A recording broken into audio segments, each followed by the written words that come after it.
Welcome back to Lake Math. Today we're going to talk about linear equations and how to get them from a word problem.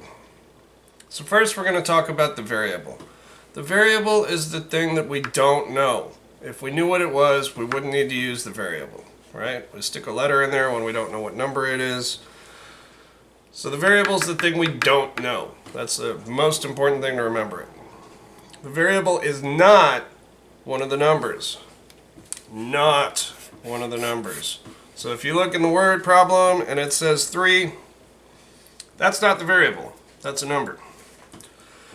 It is what they are asking about. So if you go to the question mark and they're asking about tires or dollars or people or whatever it is they're asking about, that is what the variable is.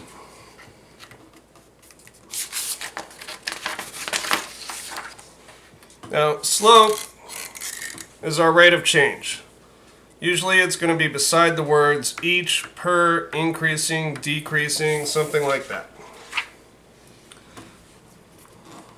That one's pretty easy to find usually. And our y-intercept, this is going to be our starting amount. And if there isn't a starting amount, you're just going to use 0. Now, for writing an actual equation out of this, it's pretty easy. The y stays there, the equal stays there, the x stays there. All we need to do is once you've got the slope, which, like I said, is beside per or each, we're going to stick that in front of the x.